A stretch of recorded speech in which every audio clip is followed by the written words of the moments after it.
সে আমি আর দিব করে এই এখন বাস করে অন্যের ঘরে এই এখন বাস করে অন্যের ঘরে ভাবে চাইলাম যারে ভাবে পাইলাম না তারে সে এখন বাস করে অন্যের ঘরে সে এখন বাস করে অন্যের ঘরে।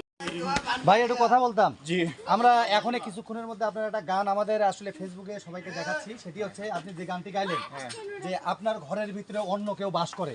আচ্ছা কে বাস করে ভাই আপনার ঘরের ভিতরে? আমার ঘরে বাস করে এখন আল্লাহ ছাড়া আর কেউ বাস করে না। আচ্ছা আপনার আল্লাহ যদি ঘরের ভিতরে বাস করে তাহলে আপনি বুকের ভিতরে যে একটা আঘাত করলেন এই আঘাতটা আল্লাহ কষ্ট পাবে না? আল্লাহ কষ্ট পাচ্ছে, যে আমাকে কষ্ট দিচ্ছে সেই তো কষ্ট পাচ্ছে, আমি তো কষ্ট পাই না। কষ্টটা কে দিচ্ছে আপনাকে? কষ্ট আমাকে মেয়ে দিচ্ছে। মেয়েটাকে? মেয়েটা সাবিনা, সাইদে, মাসুদ, হ্যাঁ আরো অনেকগুলো আছে। আপনি বিয়ে করছেন কয়টা? আমি বিয়ে করছি অনেকগুলো, বিয়ে এখন একটা করছিলাম, তার নাম বাড়ি তার হলে গোবিন্দগঞ্জ কৈপাড়া। গোবিন্দগঞ্জ কৈপাড়ায় বাসা। সে আমাকে মারার জন্য বিয়ে ব্যবহার ছিল অন্য জায়গায়, আমি জঙ্গলি ছিলাম না, তাও আমাকে জঙ্গলি বানাইছিল, এই জন্য চলে গিয়েছে। মানে আপনাকে আপনি আর এখন না মানে সমস্যাটা কি দেখা দিচ্ছে সেটি হচ্ছে আপনার বউ আপনার কাছে নাই? না আমার কাছে কেউ নেই। কেউ নাই? এখন আপনি যে এইভাবে চলতেছেন খাওয়া দাওয়া কোথায় করতেছেন? এখন খাওয়া দাওয়া যেখানে পাই সেখানেই খাই। যেখানে পাচ্ছেন হ্যাঁ সেখানেই খাই। আজকে খাইছেন কিছু? আজকে খাইছি, সকালে খাইছি, দুপুরে খাইনি কিছু। দুপুরে কিছুই খান নাই? হ্যাঁ এই জন্য আমি ধরিনি মেয়ের পিছু। আচ্ছা যাই হোক, আপনি ধরেন নাই মেয়ের মানে দুপুরে খান নাই কিছু, এই জন্য ধরেন নাই মেয়ের মেয়ের পিছু। সুন্দর। আচ্ছা আপনি বাংলা মাল ছেড়ে হাতে শরবত নিয়েছি, পরে খায়া কপালে তিলক লাগাইছি, বাপের জন্য গঙ্গা জলে ডুব দিয়েছি, তাই তো আমি সব ছেড়ে সাধু হইয়াছি। হি বাবা হি বাবা গুষ্টি মেরেছি, হি বাবা হি বাবা হি বাবা হি বাবা হি বাবা হি বাবা হি বাবা হি বাবা। সুন্দর।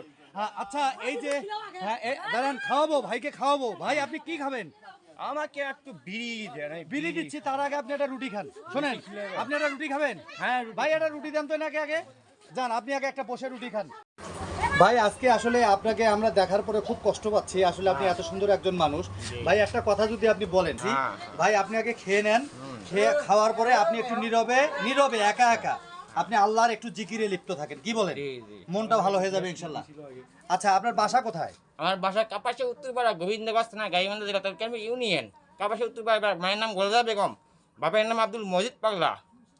ও নানার নাম ফরমা আলী, তার নাম নওয়ান মামুন শেখ। আচ্ছা কত বছর আপনি লেখাপড়া করছেন? আমি কত বছর আগে নিয়ে এসে করছি, আমি যখন ছোট ছিলাম আচ্ছা তখন আমি স্কুলে ভর্তি হয়েছিলাম, প্রাইমারি স্কুলেতে, কিন্তু আমার পড়া হয়নি। হালিম স্যার আমাকে বললো তো তুমি একটা অক্ষর বাই করো, তখন আমি চোখ মেজালাম, আমি সেই অক্ষরটাই তুললাম। তখন বললো তুমি থ্যাংক ইউ, তুমি ধন্যবাদ, তুমি পড়াশোনা করতে পারবা। সেই থেকে আমার স্কুলে পড়াশোনা আর হয়নি। তারপর আমি বাড়িতে থাকলাম, থাকার পর আমার চাচা আমাকে গাইবান্ধা নিয়ে আসলো কাম করার জন্য, চাকর হিসেবে নিয়ে আসলো। তার মেয়ে সাইদেকে দিয়ে বিবাহ দিবে বলে, তার মায়ে আমাকে বিবাহ দেয়নি, আমাকে বলছে, আমি বলি কাফেরের বাচ্চা, আমার বাপ কাফের, আমি কাফের, এখন তারাই কা।